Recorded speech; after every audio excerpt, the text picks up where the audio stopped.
जय हिंद दोस्तों, मैं आपका दोस्त जुनैद दोस्त। आज की हमारी खबर उन लोगों के लिए ख़ास तौर से होगी जिनके बच्चे स्कूल जाते हैं। अगर आपके बच्चे स्कूल जाते हैं तो ये खबर आप ज़रूर देखें और आगे ज़रूर शेयर करें, क्योंकि इसमें हम बताने वाले हैं कि जो बच्चों के लिए बुक छापे जा रहे हैं उसके अंदर क्या पढ़ाया जा रहा है बच्चों को। क्योंकि ज़्यादातर माँ बाप अपने बच्चों को स्कूल तो भेज देते हैं, मगर ये नहीं चेक करते हैं कि उनके बुक में आखिर पढ़ाया क्या जा रहा है।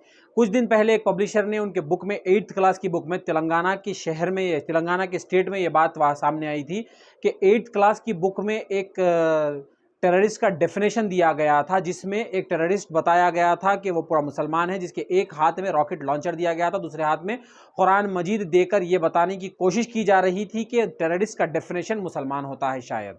मगर जैसे ही ये बात लोगों को पता चली, मुसलमान का ज़मीर अभी मरा नहीं है, वो लोगों ने सोशल मीडिया के उसको पर इस न्यूज़ को काफ़ी वायरल किया। ये न्यूज़ गवर्नमेंट ऑफ तेलंगाना तक पहुंची और तेलंगाना के असेंबली सेशन में भी इसके ऊपर सवाल उठाए गए। जैसे ही ये बात मामला तूल पकड़ने लगा तो पब्लिशर सामने आए वो बुक के, और उन्होंने मुसलमानों से हाथ जोड़कर माफ़ी मांग ली थी और वो मामले को वहीं पर शांत कर दिया था। मगर एक और मामला अब सामने आ रहा है जहां पर 2nd क्लास की बुक में बच्चों को कुछ इस तरह से डेफिनेशन दिए जा रहे हैं, दे एंड वी में हम लोगों को बांटा जा रहा है। यानी मुसलमानों को दे में ले रहे हैं, हिंदुओं को वी में बताया जा रहा है। मुसलमानों की ईद में वो ऐसा सेंटेंस इस्तेमाल कर रहे हैं जिसमें दे इस्तेमाल हो रहा है, यानी वो। और गणेश चतुर्थी जो हिंदुओं की एक ईद होती है उसमें एक इस तरह से सेंटेंस इस्तेमाल किया जा रहा है जिसमें वी का इस्तेमाल किया जा रहा है। आप देखिए आप अपने टीवी स्क्रीन के ऊपर कि उन्होंने ईद उल फित्र को, 2nd क्लास की बुक है ये, जो कि 2nd क्लास में बिल्कुल ही मासूम बच्चे पढ़ते हैं, जिसका जहन वही समझता है जो वो देखते हैं। उसमें उन्होंने ईद उल फित्र का डेफिनेशन कुछ इस तरह से दिया है: Ramadan is the holy month in which Muslim observe fast. Eid ul Fitr is celebrate after Ramadan. On this day people embrace wish each other Eid Mubarak. यहां तक तो बिल्कुल सही डेफिनेशन, मगर उसके बाद उन्होंने बताया दे ऑफर नमाज इन द मॉस्क। दे का अल्फाज इन्होंने यहां पर इस्तेमाल किया है। मतलब उनका यह है कि ये बुक जो भी पढ़ेगा वो हिंदू होगा या कोई और मजहब से होगा, वो मुसलमान नहीं होगा। क्योंकि अगर मुसलमान पढ़ रहा है तो दे किसको कहा जा रहा है यहां पर। वही आप अल्फाज अगर आ जाएंगे गणेश चतुर्थी का जो डेफिनेशन दिया गया है उसमें उन्होंने कहा है on Ganesh Chaturthi we celebrate the birth of Ganesha.